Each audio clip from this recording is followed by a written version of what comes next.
네, 오늘 이 말씀 중심에서 결핍의 은혜라는 제목으로 하나님 말씀 증거하려고 합니다. 결핍이 뭐죠? 반드시 있어야 할 것이 없거나 모자란 상태, 그 상태를 우리가 결핍이다 이렇게 얘기합니다. 혹은 남에게는 있지만 나에게 없거나 또 부족한 것, 그것이 결핍입니다. 이 결핍은 우리의 삶을 불편하게 만들고 또 믿음의 삶을 퇴색시키기도 합니다. 오늘 예수님은 심령이 가난한 자는 복이 있나니 천국이 그들의 것이다 라고 선언하셨습니다. 무슨 말이죠? 가난한 자가 복이 있다 그 말이에요. 한마디로 말하면 가난한 자. 그러니까 결핍, 부족한 자가 복이 있다 그 말이에요. 다른 사람들은 다 갖고 있는데 나는 없기 때문에 내가 뭐예요? 복되다는 말이에요. 복되다는 말이에요. 반드시 있어야 할 것이 없는 상태에 있는 사람이 행복하다는 거죠. 그러니까 우리가 생각하는 거 전혀 반대예요. 우리는 적어도 다른 사람 가진 거 더 많이 가질 필요도 없어. 그냥 있는 만큼 그냥 평범하게 다른 사람 있는 거 그 정도 선만 있어도 우리는 그냥 행복하겠다 이렇게 생각하는데 오히려 예수님은 아니다. 반드시 있어야 할 것이 없는 상태가 복되다. 결핍이 복이다 이렇게 얘기하고 있는 거죠. 아마 이 말이 문장으로는 여러분 이해가 될 수 있지만 현실 속에서는 절대 동의할 수 없는 일이죠. 그렇죠? 적어도 저처럼 가난해 본 사람은 알 거예요. 가난이 어떻게 복입니까? 여러분? 저는 어릴 적부터 가난하게 살았는데 내가 가난해서 행복하다 그렇게 생각해 본 적 요만큼도 없어. 오히려 내가 가난해서 불행하다. 가난해서 힘들다. 빨리 가난해서 벗어나고 싶다. 그런 열정으로 살았지. 가난이 복이다. 가난해서 오히려 그것이 복되다라고 하는 말에 저는 절대 동의할 수 없습니다. 아무리 예수님의 말씀이라고 하더라도. 가난해 보니까 불편하더라고요. 또 불행까지는 아니지만 참 힘들더라고요. 아마 가난을 겪어본 사람들은 알 것입니다. 그리고 우리나라는 저보다 더 연배가 있는 분들은 가난한 나라 백성들이었어요. 제가 어릴 적만 해도 새벽정이 울렸네. 그 새마을 노래가 들렸고 사이치 클럽이라고 해가지고 저는 뭐 직접 참여하지는 않았지만 제가 어릴 적 기억에 있어요. 모여서 마을 청소도 하고 저희 집에 슬레트 지붕, 초가지 지붕에서 슬레트 지붕으로 바뀌는 것도 전 봤어요. 가난이 복이 될 수 없어요. 그런데 가난이 복이라고 이렇게 주님은 이야기하고 있어요. 누구나 빈손이 되면 삶의 본질이 내 인격의 성품이 적나라하게 드러나게 되어 있습니다. 넉넉할 때는 그래도 사람 구실을 하면서 사는데 없어 보면 내가 어떤 사람인지 적나라하게 드러나지 않습니까? 군대 갔는데 그걸 알 수 있더라고. 굶으니까 빵 한 조각 나오는데 그냥 쟤는 참 성품이 괜찮다. 말도 천천히 하고 그랬는데 더 개걸스럽게 달려들더라고요. 뭔가 감춰준 게 있죠. 없어 보면 알아요. 없어 보면. 누구나 빈손이 되면 삶의 본질이, 인격과 성품의 본질이 적나라하게 드러나게 되는 거죠. 제가 상담을 오랫동안 하면서 느낀 게 있어요. 아무리 사랑하는 부부도 가난해지면 싸움이 잦아지더라고요.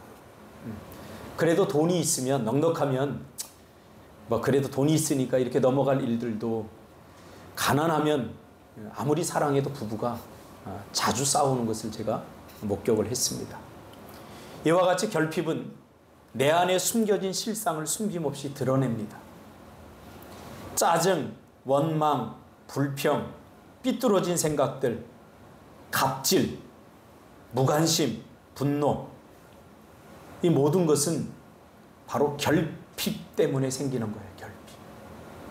무엇의 결핍인가? 이것을 우리가 좀 추적해 볼 필요가 있지만 이런 것들은 제가 심리학을 전공한 사람으로서 이것은 우리의 삶에 결핍이 깊이 스며 있다는 것을 보여주는 반증입니다.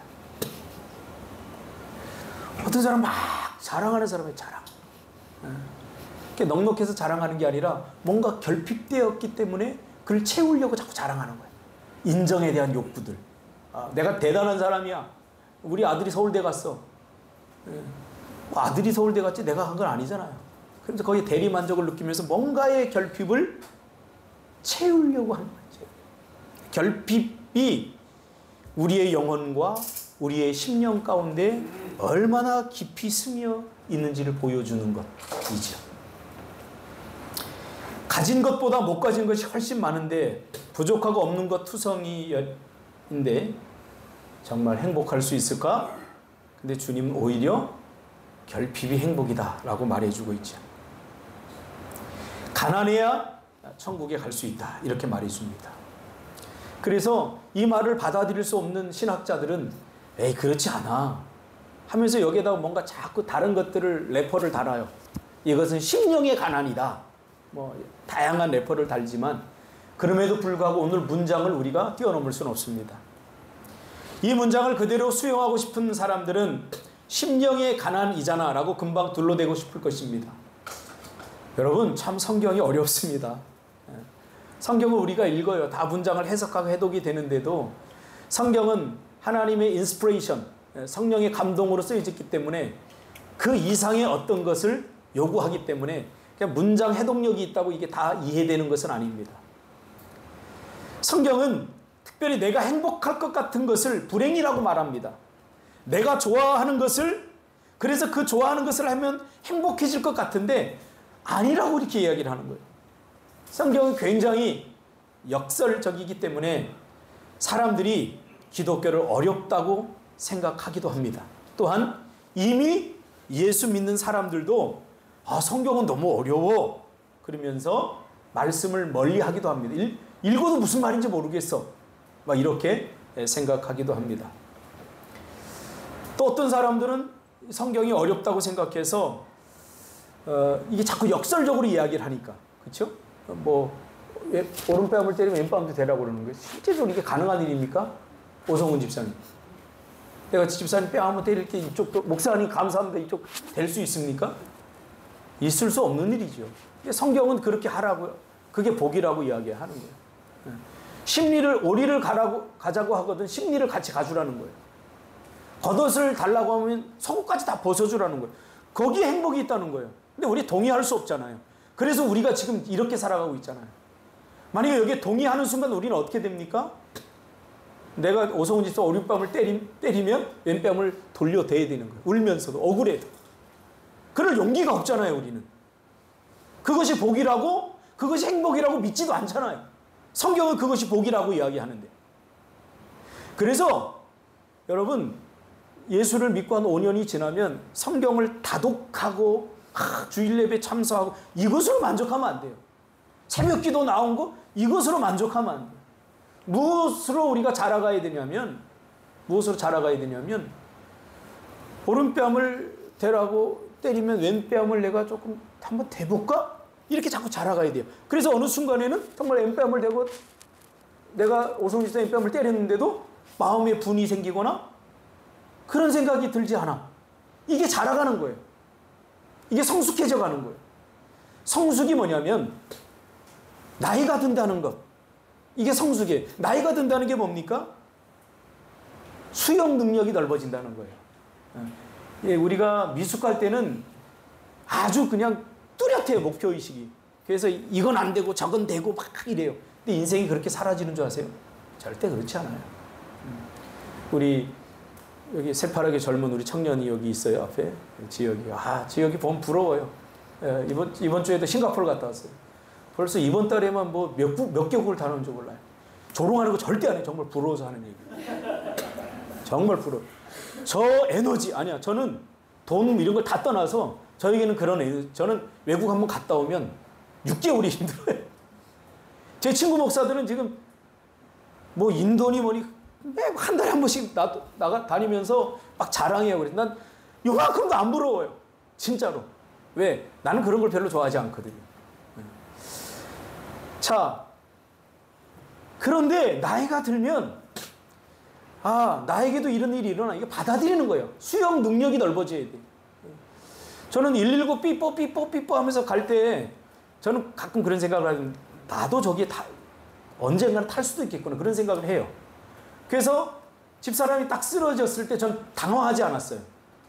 그 광경을 목격한 우리 둘째 딸한테 물어보세요. 제가 당황했는가. 아주 차분하게 예담아 아빠가 엄마 잡고 있어야 되니까 빨리 119에 전화하라. 예담이가 전화를 해서 왔어요. 119가 잘 안 오더라고요. 그러니까 응급실에 가면 난리잖아요. 내가 먼저 왔는데 왜 저 사람 먼저 치료해 주냐고. 그 사람 잘 모르는 사람이에요. 응급실은 먼저 온 사람 중심으로 치료하는 게 아니라 위급한 사람 중심으로 먼저 치료하는 거예요.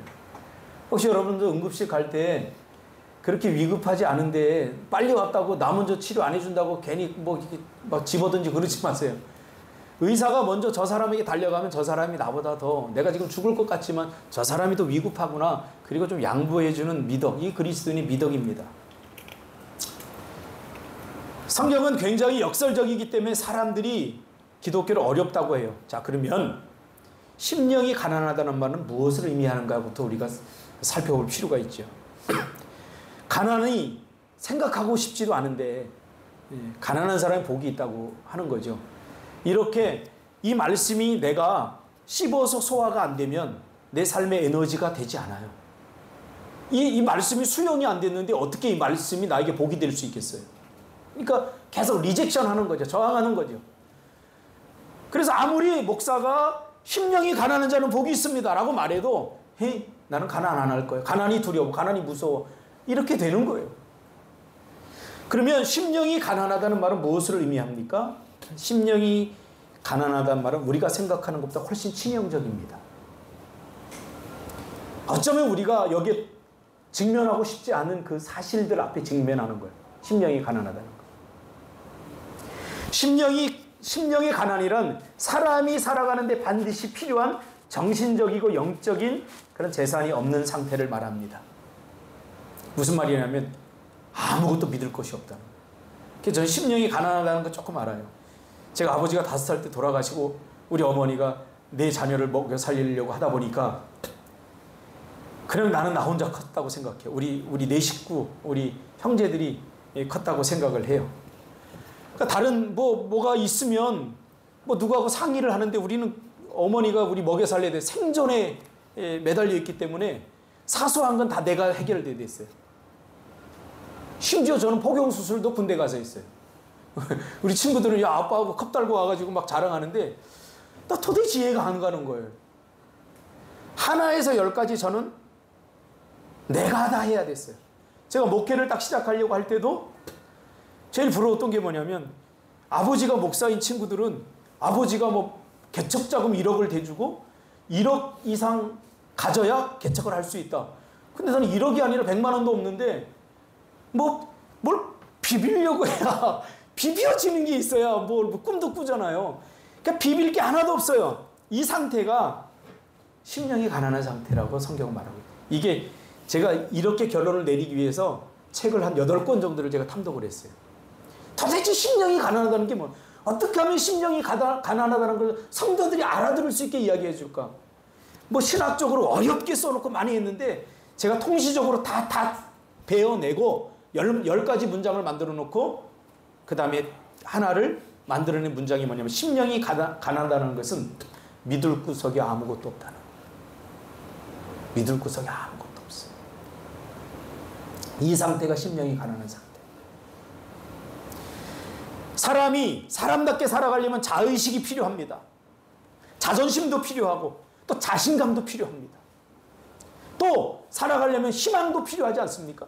지금 아무리 힘들어도 여러분이 죽지 않고 살아가는 것은 그래도 내 안에 어떤 희망이 있기 때문에 희망만 가지고 됩니까? 꿈도 있어야 돼요. 비전도 있어야 돼요. 그것만 가지고 됩니까? 욕망도 있고 욕구도 있어야 돼요. 먹고 싶은 욕망, 뭘 이루고 싶은 욕구 그런 것들이 있어야 돼요. 이 욕구와 욕망이 우리를 과감하고 용감하게 또는 인내하기도 합니다.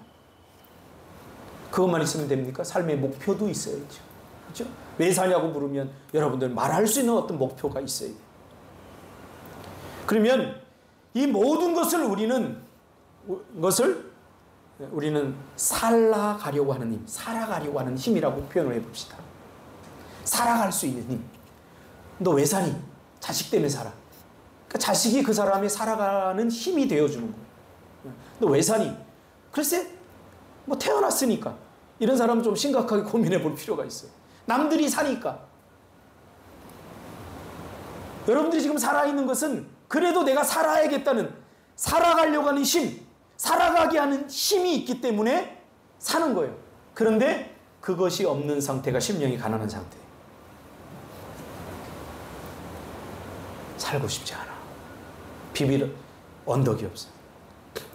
이런 정신적 재산이 없는 사람들이 영적으로 가난한 사람들, 심령이 가난한 사람들이에요. 지금 예수님이 활동하던 이 당시에 이 말씀이 어떤 배경에서 들려지는지 알죠? 산상보훈이에요. 예수님이 이제 약간 그 동상 같은 데 있으니까 사람들이 몰려들었어요. 예수님에게 수없이 몰려들었어요. 그 몰려든 사람들이 놓인 처지가 바로 이런 처지였다는 거예요. 희망이 없어요. 지금 이 들판으로 예수님을 만나기 위해 예수님을 따라온 사람들의 처지가 지금 심령이 가난한 상태라는 거예요. 누가 따라다녔어요? 병든 자들, 가난한 자들, 삶에 희망이 없는 자들, 무기력한 자들, 우울증에 걸린 사람들, 별로 살고 싶지 않은 사람들. 그런 사람들이 지금 예수님 앞에 지금 모여 있는 거예요. 하루 벌어 하루 먹기도 힘든 사람들, 육체의 질병으로 인해서 절망에 빠진 사람들, 언제 죽을지 모를 중병에 걸린 사람들, 삶의 공고함으로 인해서 희망을 잃어버린 사람들. 한마디로 말하면 우리가 직면하고 싶지 않은 상황에 놓여 있는 사람들. 그 사람들이 심령이 가난한 사람들이에요.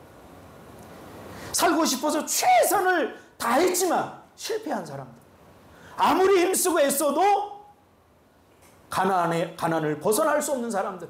이 사람들이 심령이 가난한 사람들이에요.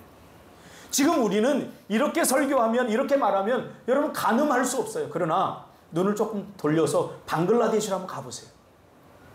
스리랑카로 한번 가보세요. 저는 요즘 그 험한 직업을 가지고 있는 사람 다큐멘터리를 보는 걸 좋아해요. 거기에 보면 아프리카에 길을 10km 가는데 3일이 걸려요. 여러분 10km 저같이 과속하는 사람은 5분이면 가요. 죄송합니다. 과장법 썼어요. 이걸 진실로 받아들이면 안 돼요. 그렇다는 얘기예요. 그런데 길이 무슨 논보다 더 그냥 막 툭툭 빠져요. 한 번 빠지면 그걸 빼내는데 하루 걸려요. 그렇게 짐을 날라서, 그러니까 막 거기에 뭐 그걸 차가 빠졌을 때 막 흙을 파주는 사람들이 있고, 그렇게 해서 1,200원 벌어요. 하루에. 우리 같이 잘 사는 이런 사람들은 이 가난이라는 말을 지금 뼈저리게 누리지 못하는 거예요. 가난 그러니까 뭐 라면 끓여 먹으면 되지. 이 정도 수준에서는 이해를 못하는 거예요. 그러나 지금 예수님 앞에 예수님을 따라 예수님의 말씀을 들어나온 이 사람들은 희망이 없는 사람들이에요. 아무리 애쓰고 힘써도 그 가난과 그 어려움을 극복해 나갈 수 없는 사람. 이 사람들이 가난한 사람. 암에 걸려서 삼깁니다. 당신은 더 이상 희망이 없습니다. 이런 사람들. 뭘 비벼요? 의사도 못 고치는데. 못 고친다고 하는데. 네? 이런 가난을 여러분 경험해 본 적이 있습니까? 지금 예수님을 여기 따라 나온 사람들은 살만한 사람들이 한 사람도 없습니다. 성공한 사람, 출세한 사람, 돈이 많은 사람, 건강한 사람, 그들은 한결같이 자신의 것들을 뽐내고 자랑하기에 시간이 모자라서 예수님을 따라 나올 이유도 예수님이 내 인생에 필요하다는 필요성도 전혀 느끼지 못하고 있는 거죠. 왜? 예수님이 없어도 뭐 내 삶은 이처럼 완벽한데, 나는 행복한 것 같은데 왜 예수님에게 오겠어요? 제가 상담의 현장에서, 목회 현장에서 만나본 사람들에 의하면 때로는 물질의 풍요와 출세와 성공이 정신적인 공백 상태를 만들어내기도 합니다. 없을 때는 없어서 불행하다고 생각해서 열심히 일을 해서 돈을 모았는데 그 돈이 나에게 줄 수 있는 만족이 한계를 느끼는 거죠. 공허하다는 걸. 돌아보니 내가 나이가 벌써 이만큼 먹었어. 돈 벌어서 뭔가를 하려고 하고 싶은데 그게 안 되는 거예요. 어제 병원에 가서 제가 그걸 느꼈어요. 이야, 참 아픈 건 똑같은데 좋은 병원이나 나쁜 병원이나 결국 돈을 버는 거는 좋은 병원에서 치료받으려고 돈을 버는 건데 먹고 치는 건 매 한 가지 아닌가? 건강할 때 지켜야 돼, 건강할 때. 지금 건강할 때 지켜야 돼. 지금 건강할 때 돈 버느라고 건강 해치면 안 돼요. 이건 어리석은 일이에요. 조금 돈에 대한 욕심을 내려놓고 내 건강을 지키는 것이 더 중요해요. 스트레스 받고, 스트레스 받아서 내가 좀 살 수 없을 것 같은데 한 달 연봉이 1억이라고 무슨 의미가 있냐고, 그게. 존귀에 처하나 깨닫지 못하는 자는 멸망하는 짐승과 같다고 그랬어요. 여러분 정신 차리세요. 제가 이 젊은 제자들한테 늘 한 얘기가 있어요. 그러니까 좋은 요양원에 가서 죽으려고 돈 버는 거예요. 그러지 말라고요. 그래서 내가 늘 이야기하잖아요. 오늘 하루를 살아야 돼요. 하루를. 지금 나에게 주신 이 하루를 이걸 행복하게 살아야 돼요. 저는 제 꿈이 있어요. 여러분 이렇게 목사가 이런 얘기하면 목사가 꿈이 있다 그러면 막 여기 막 꽉 채우고 막 몇만 명을 막 수용하고 막 이게 부흥이고 이게 꿈이라고 안다. 그런 꿈 안 꿔요. 왜? 일찍 죽거든요. 저는 80까지 축구하다 죽는 게 꿈이에요. 할렐루야. 축구하면 얼마나 행복한지 몰라요. 공이 날아오면 이 준석이 대가리 그렇게 한번 빵 차면은 스트레스가 쫙 나가버려요.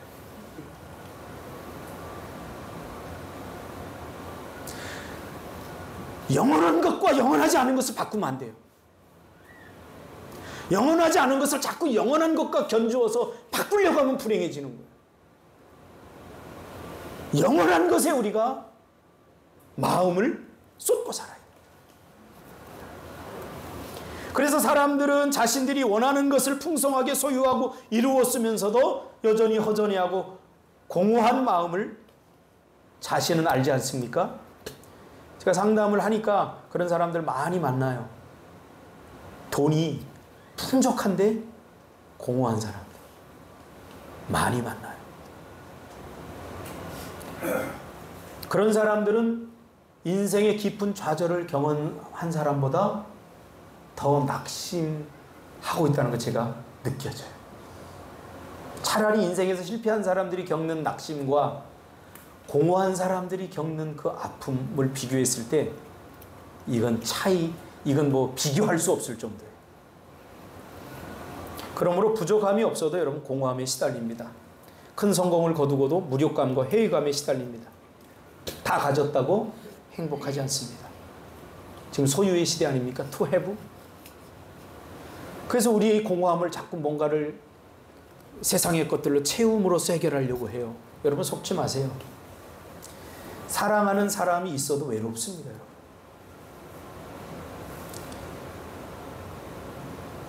이거 인간의 뼈저린 한계예요. 이 외로움을 하기로 해서 사랑하는 사람을 자꾸 찾는데 지금이야 희수하고 경은이는 이해를 못할 거야. 이제 결혼 1주년 됐니?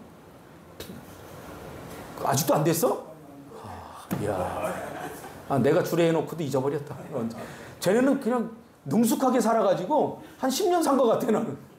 뭐 그런 갈등 별로 없고 그래서 능숙하게 살아 한 10년 됐나 그랬는데 아직 몇 개월밖에 안 됐네. 그러나 사랑하는 사람이 있어도 외롭습니다. 그래서 내가 이 공경은이를 내가 잘못 택했나? 그래서 다른 남자를 기웃거려 보세요. 그 사람을 만나도 여전히 외롭습니다. 이 공허함과 외로움은 그렇게 해결될 문제가 아니거든요. 행복은 소유에 있는 것이 아니라 성취에 있는 것이 아니라 행복은 관계에 있기 때문에. 어떤 관계?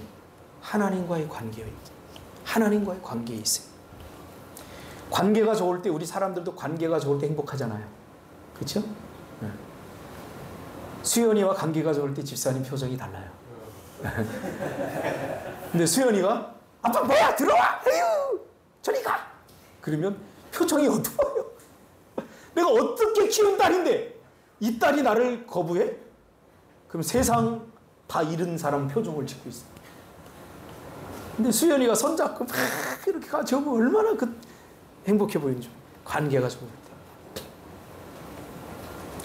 인간의 불행은 하나님과 관계가 깨어져서 왔잖아요. 이 깨어진 상태에서 아무리 더 많은 것을 가져도 성취하고 이뤄도 오히려 더 뻥 뚫린 거예요. 뻥 뚫린 거예요. 인간은 본질적으로 가난합니다. 아니, 가난해야 합니다. 제가 성도들이 이렇게 많지 않은 이유를 알겠죠. 매일 이런 설교만 하니까 누가 오겠어요. 복 받아라. 그리고 이제 막 복 받는 7가지 비결. 새벽기도 나 이래야지 이게 막 사람들이 모이고 그러는데 이누 집사님 그렇지 않겠어요? 오른뺨을 대면은 오른뺨을 맞지 않는 법, 그리스도의 승리법 이런 걸 가르쳐줘야 되는데 왼뺨을 돌려대라고 하니 참 여러분 죄송해요. 여러분 저희 성도가 돼서. 근데 저는 확신하는 게 있어요. 이게 행복이에요. 제가 행복하거든요. 인정하고 싶지 않지만 예수님은 쓸모없는 사람, 쓸모없게 된 사람을 복이 있다고 선언하고 계십니다. 이 말은 자만심에 빠진 사람보다는 좌절감에 빠진 사람이 더 복되다고 말하는 거예요. 사람들과 이야기하다 보면 자만심에 빠져 있는 사람이 있어요. 제가 총신대 신대원에서 학위 공부할 때 서울대 법대를 나왔는데 신경통 때문에 주님을 만나고, 근데 사람이 쉽게 안 바뀌더라고요. 하나님, 내 이 신경통 고쳐주면 내가 주님을 위해서 평생을 바치겠습니다. 그리고 신대원에 왔는데도 나 서울대야 이런 막 포스가 느껴져요. 우리같이 천박하게 자란 사람들은 감히 그 곁에도 못 가게. 그때 그 친구는 르망을 타고 다니는 르망. 티코도 아니고, 난 티코, 내 친구가 티코 샀길래 막 그 위에 올라가서 막 이렇게 하고 찌그러뜨리고 그랬거든요. 그런데 티코도 아니고 르망을 타고 다니는데, 이야, 딴 세상에 사는 사람 같아. 거기다가 장로님 아들이야.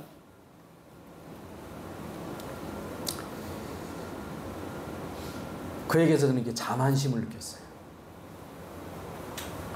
오늘 예수님은 자만심에 빠진 사람보다는 차라리 좌절감에 빠진 사람이 더 복되다라고 이야기를 하고 있어요. 저는 이 말이 무슨 말인지 알아요. 예수님은 지금 가난 자체가 복이라고 말하는 게 아니에요, 여러분. 착각하면 안 돼요. 야, 우리 목사님은 가난하다고 하니까 우리 저기 부자인 척 하지 말자. 그러면 안 돼요. 좀 있으면 넉넉한 사람, 좀 없는 사람 베풀고 사세요. 좀 더럽게 자기만 처먹지 말고. 조금 음식 좀 식당 가서 먹으면 다른 사람 것도 내주고 좀 그러세요. 예수님은 지금 가난 자체가 복이라고 말하는 게 아니라, 가난이 이유가 되고 원인이 되어서, 그것이 원인이 되어서 예수님이 없이는 안 됩니다. 예수님만이 나의 전부입니다. 정말 당신이 없으면 안 됩니다. 주님 꼭 있어야 됩니다. 이렇게 말하는 사람이 가난한 사람이라는 거예요. 무슨 말씀인지 알겠죠? 여러분, 병 걸린 게 무슨 여러분 행복입니까? 저도 지금 비염에 걸려서 얼마나 고생해봤는데, 한번 이누 집사 알아요. 한번 기침이 나면, 기침을 하면 진액이 다 빠져요. 그러니까 설교를 하고 싶은 마음이 별로 안 드는 거예요. 근데 제주도 와서 고쳤잖아요. 병 자체가 행복이 아니에요. 그러나 그 병 때문에 그 병이 원인이 되어서 하나님께 나와서 하나님만이 고쳐줄 수 있습니다. 하나님만이 내 인생을 바꿀 수 있습니다. 하나님만이 내 인생의 주인이십니다. 라고 말할 수 있고, 그분을 철저히 의지할 수 있는 사람, 그 사람이 행복한 사람이라는 거예요.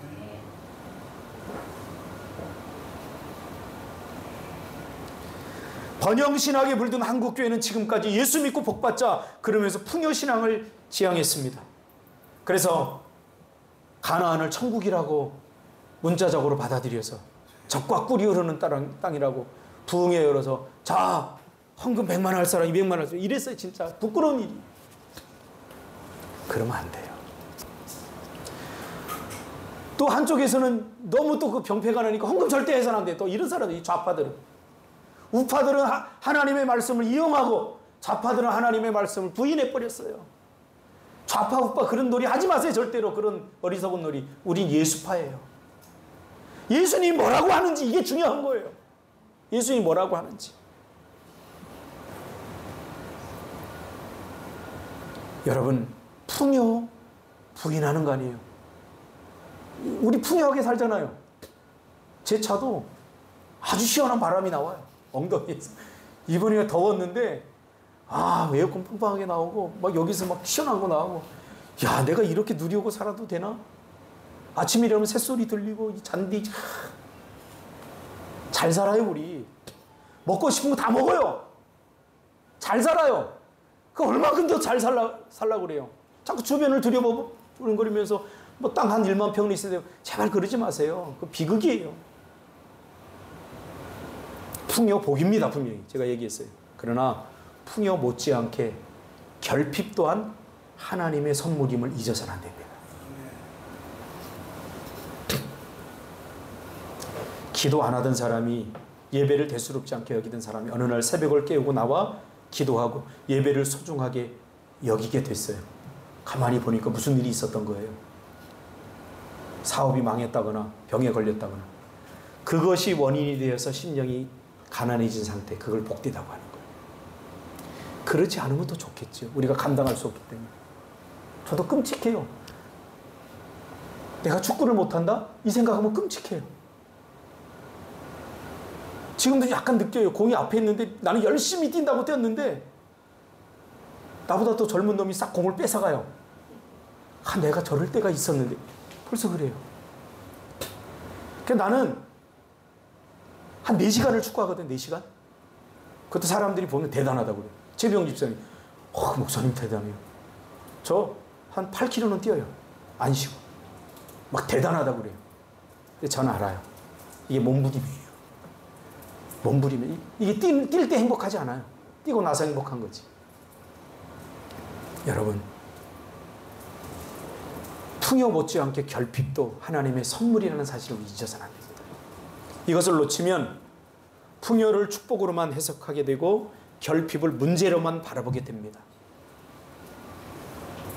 우리는 날마다 심령을 가난한 상태로 유지해야 됩니다. 하나님 없이는 안 됩니다. 우리 막내가 지금 아빠가 설교하는데 앞에 주무시고 계시잖아요. 네. 저 예원이가 사춘기를 겪으면서 지금 혼란의 시기를 겪고 있어서 그래요.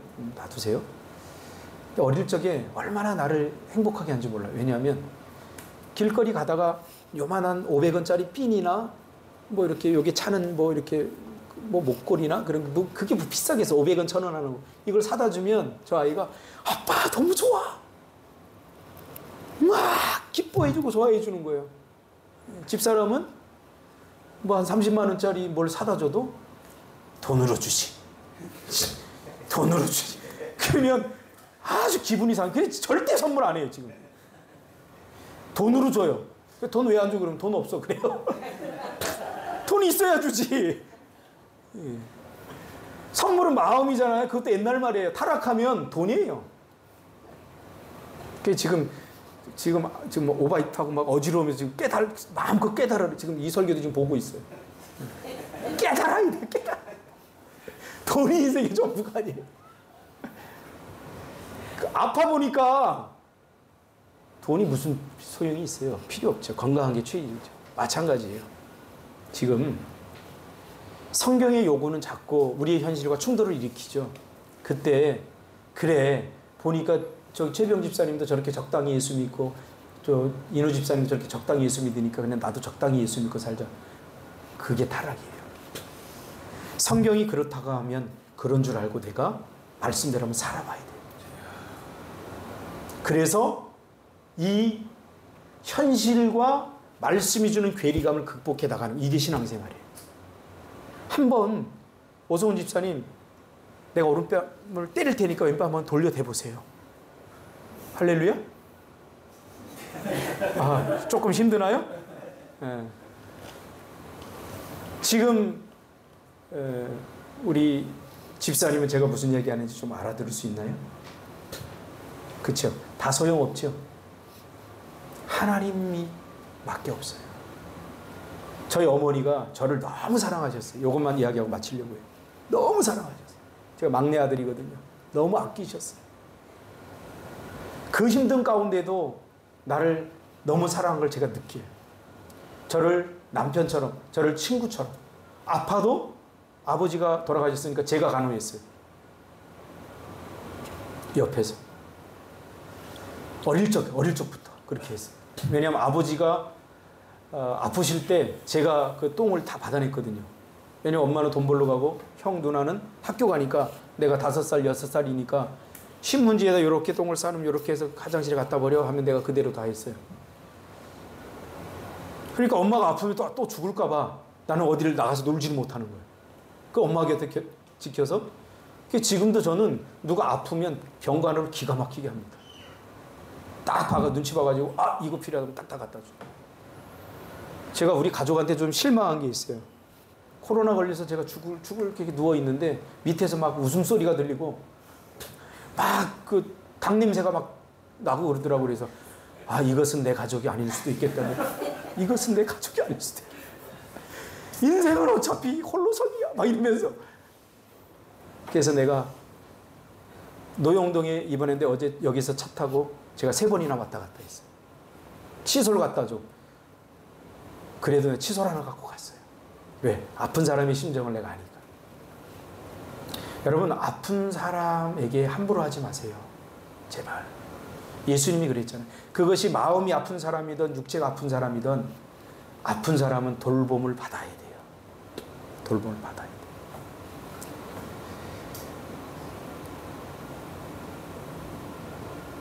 여러분, 우리 인생이 형편없이 구겨지고 망가져서도 괜찮아요. 아무것도 나에게 남은 건 없네? 괜찮아요. 내 삶이 처절하게 구겨지고 찢겨져 있어도 그래도 하나님 없으면 안 됩니다. 라고 여러분 생각하고 말할 수 있다면 이 사람 반드시 다시 일어서요. 그러나 하나님 원망하고 하나님 기껏 믿어봤자 이게 뭡니까? 하나님에 대해 불평하고 원망하는 사람은 더 이상 기회가 주어지지 않아요. 하나님밖에 나에겐 더 이상 의지할 분이 없습니다. 하나님이 전부입니다. 말할 수 있는 사람이 심령이 가난한 사람이에요. 이 사람은 뭐예요? 천국이 그들의 것입니다. 이 말은 뭐예요? 천국을 누리게 될 것이다 그 말이에요. 우리의 싸움은 소유의 싸움이 아니에요. 여러분, 천국 소유했다고 착각하지 마세요. 소유했으면 뭐예요? 누리지 못하는데. 누려야 돼요. 우리의 싸움은 예수 믿으면 이미 천국은 우리 거에 당연한 거예요. 천국을 가기 위해서 애쓸 필요도 없어요. 우리가 예수를 믿는 순간 우리는 하나님의 백성이 된 거예요. 그 다음 우리는 뭘 해야 됩니까? 하나님의 백성다운 삶을 누려야 돼요. 우리가 어떤 권세가 있고 폭풍 치는 바다 한가운데에서도 두려워 떨지 않는 권세가 이 안에 있다는 것을 우리가 알아야 된다. 질병에 걸린 거 너무 두려워하지만 어차피 다 죽어요. 우리 뭐 불로초목금부터 다 죽어요. 어차피 내가 딱 보니까 여기 110살 되면 다 죽겠네. 걱정 마세요. 110살까지는 다 사니까. 그 안에는 다 죽어요. 근데 110살 정도 살면 우리 살 만큼 살지 않겠어요? 그런 거 갖고 쓸데없이 걱정하지 말라는 거예요. 그리고 주님만이 내 인생의 모든 것이고 전부입니다. 이거 한번 해보세요. 정말 인생의 발걸음이 가벼워집니다. 정말로 살만한 세상, 행복하다, 황홀하다, 그런 삶이 우리의 삶일 거예요. 기도하겠습니다. 하나님,